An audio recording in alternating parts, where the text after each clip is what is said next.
can you hear me? Okay. All right. It looks like we have everybody online. The first matter this morning is docket number 2020-015, cause number 076-02, in the matter of the notice of agency action by the Utah Division of Oil, Gas, and Mining, seeking an order, 1, forfeiting the reclamation bond provided by Patmos Energy LLC for the CBM1 well, 2, authorizing the division to use the amount forfeited to plug and reclaim the well, and 3, authorize the division to take any additional action as necessary to recover associated costs to the extent the amounts forfeited are insufficient. I believe, Ms. Souza, you're representing the division. That is correct. If you would like to proceed to give us an update on where we are in this.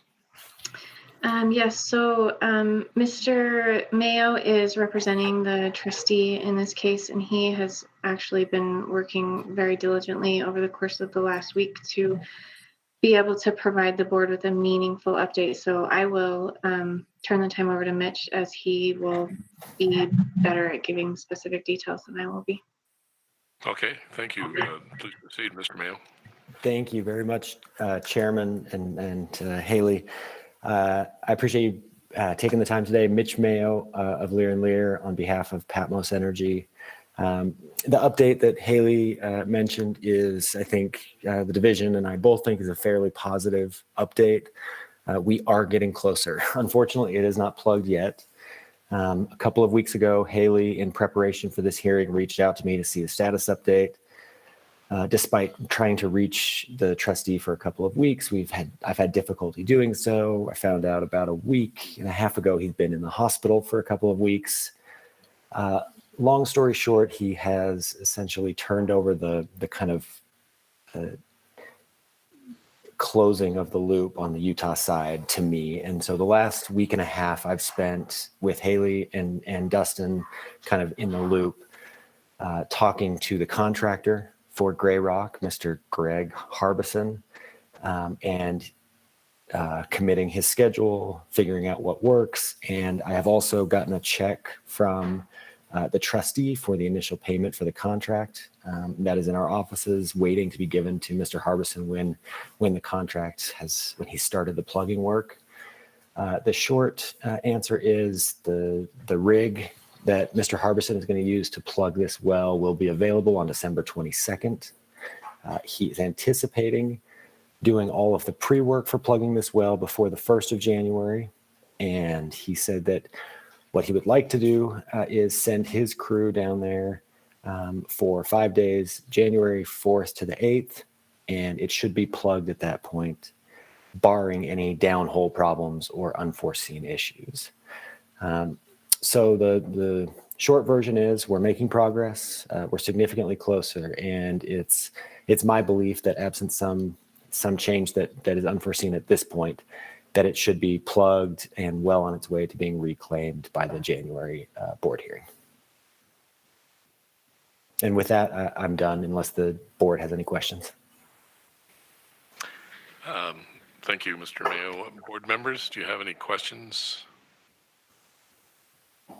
Seeing none, I do have one question. How confident do you feel the schedule will be met? That's a good question. I feel confident this time because I think, I think the trustee for all his efforts and interests, I think he has been out of his depth in the Utah oil and gas world and is finally starting to realize he doesn't know what to do next to get this resolved. And now that I'm in contact with Gray Rock, which is just a recent development, and have talked to Dustin about what needs to be done on the plugging plan. The money is there. It really would have to be a scheduling change with Gray Rock that's unforeseen or unforeseeable, or it would have to be some major downhole problem when it comes to plugging that would prevent it from getting done that January deadline. But I think absent those two things, with the caveat that it is still 2020. So anything could happen, an earthquake, a flood, civil war in Carbon County. I'm not entirely sure what, but absent those things, I think we're on schedule and should have it plugged by the January date. And if the board would entertain, if there are additional questions, obviously, but I'm guessing now would be an appropriate time to move to continue this matter to the January hearing.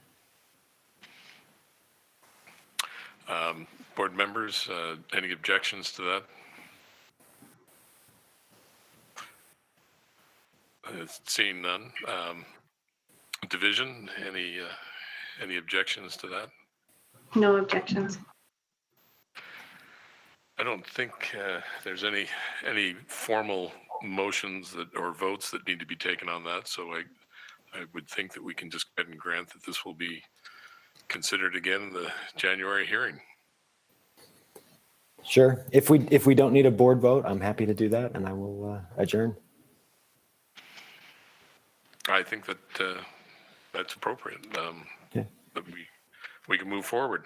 It's encouraging that you have a contractor lined up and some dates, and it sounds like, barring any unforeseen catastrophic events, that we're going to be able to move forward on this. I hope so. Thanks for the patience, board, and Miss Sousa in particular. It's been a trying process, but I think we're getting there. Well, thank you. Thank you for your efforts on this. Yeah, and this is my last time for the year, so Happy New Year to you all. See you in January. Thank you. Same to you. Bye. We'll move now on to the next agenda item.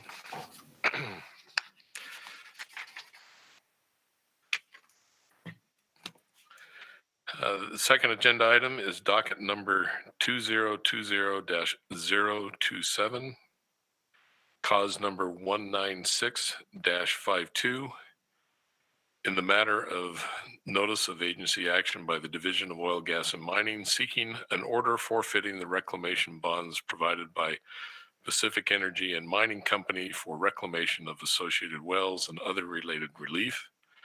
It is my understanding that this has been, well, I know because I signed the order, this has been continued to the January hearing date. However, there may be some questions about the status of Wesco and how they're involved with this pipeline. And just to refresh everybody's memory, about a year ago, not quite a year ago, Wesco was here asking for permission, I guess, to flare in excess of what's allowed. The board granted that request, and that flaring order is set to expire by the end of January. I believe it's sometime January 27th, around that date. I guess the question is, do we know what the status is of the pipeline and Wesco being able to, again, access the pipeline and put the gas in the pipeline instead of flaring it? Mr. Rowe, do you have any kind of information or update you can provide the board on this matter? Yeah, sure. Thank you, Chair Hanson, Gordon Rowe, for the division. So this matter is somewhat related to the pipeline matter in that the reason we filed a continuance in the first instance was to facilitate a sale out of bankruptcy, as Pacific Energy was in Chapter 7 bankruptcy, and the trustee was attempting to negotiate a sale of the wells at issue in this matter. On November 19th, the bankruptcy court approved the sale of Pacific Energy's oil and gas assets, which included these wells, some state and federal leases, and then Pacific Energy's interest in the pipeline at issue in the Wesco matter. So that motion was approved by the court, and in essence, it sold all these assets to a group of entities, including JMD Resources Incorporated, Entrada Enterprises LLC, Greentown Oil Company LLC, which is designated as the operator, at least of the wells subject to this notice of agency action, SatView Broadband Limited Corp., Marreg Oil Company, Dead Horse Oil Company LLC, Tariq Ahmed, Rhonda Ahmed, and Dana Green. And this is all in the motion or in the order from the bankruptcy court with the attached settlement agreement, which is something I could file in this docket for the board's reference. But essentially, these parties there's a dispute over how much of an interest Greentown had in the pipeline. But my understanding is that now that these entities have purchased Greentown's interest in the pipeline, they own the pipeline at issue in the Wesco flaring matter. So the reason we continued this matter was to facilitate plugging and reclamation of the 3 wells at issue in this matter. And that's been going well. The division and I have been in contact with Greentown as recently as yesterday, and they're making good work towards cleaning up these well sites and getting contractors in place. So that's good news on this front. We're hoping that this work can be substantially completed before the January hearing, and we could withdraw this matter if so. But we wanted to leave this matter on the docket just in case those efforts fall through. But that's kind of how it relates with the pipeline, the Greentown pipeline related to the Wesco matter. So that concludes my presentation, but I'm happy to answer any questions. Thank you, Mr. Rowe. Any questions from the board members?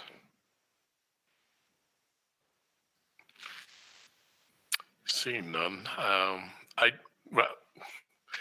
Rich, go ahead.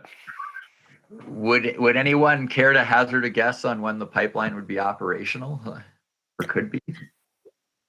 You know, I can't speak to that. I know that last year or earlier this year, when this matter, the pipeline matter came before the Public Service Commission, that they deactivated the pipeline, but they seemed to indicate that it could be reactivated quickly. There weren't any known structural issues with the pipeline. They just simply weren't complying with some simple regulatory issues. So in the right hands, I mean, this is the story we've been hearing, but in the right hands, this pipeline could be operational.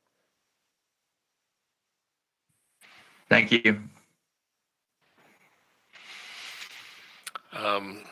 I guess I do have one question, and maybe it goes to the members of the division staff. Has anybody heard Wesco or had a discussion with Wesco about a request to continue flaring?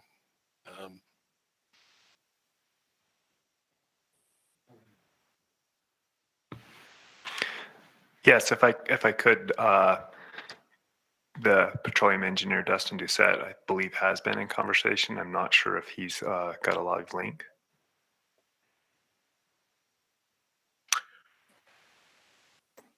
Don't see him showing up. I'm here. There he is. Yeah. Yeah, Dustin Doucette for the division. I have not had any recent contact with Wesco for extending the flaring. It's been a while since I've had some contact with them on that, so nothing recently, no. Okay, because their approval to do the flaring in excess of the regulations, I would assume that I would hope that they're paying attention to this and would come back and ask, explain the situation, and then if required, ask for an extension to their flaring. But if you'd let us know, division, if anything changes on that, I think we'd appreciate it. Okay, we will follow up. Thank you. Any further discussion on this particular matter? Seeing none, we will move on to the third docketed item, on today's agenda, which is docket number 2020-34, cause number 476-01, in the matter of notice of agency action by the Division of Oil, Gas, and Mining, seeking an order forfeiting the blanket bond provided by Westar Exploration Company for multiple subject wells and other related relief. I understand that Mr. Lloyd is going to address this matter before the board. Hi, Chairman Hanson. This is Charles Lyons with the division. Mr. Lloyd may speak after me, but I can take care of this in his. I'm sorry, Yeah, I presence. couldn't help myself. Mr. Lyons. No problem. So I've been working with division staff, Westar and Westar's attorney to try to sort out all of the issues involved with these wells and multiple reporting issues that have been occurring with Westar in the past. Division staff and myself agree that this is probably the best route to just continue to work with Westar to try to resolve all these issues. Kind of set up a schedule for them to have all of the outstanding reporting violations in by the 14th, and then to also submit a proposal to the division for all of the work that is required to resolve the issues with the subject wells.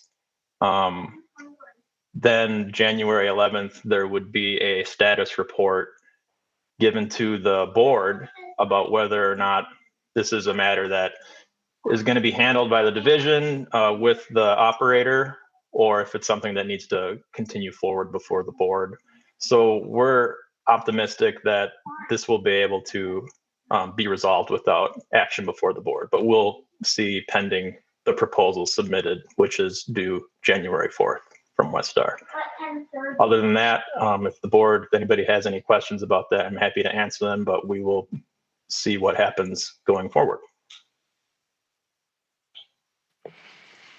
Any questions for Mr. Lyons from the board members?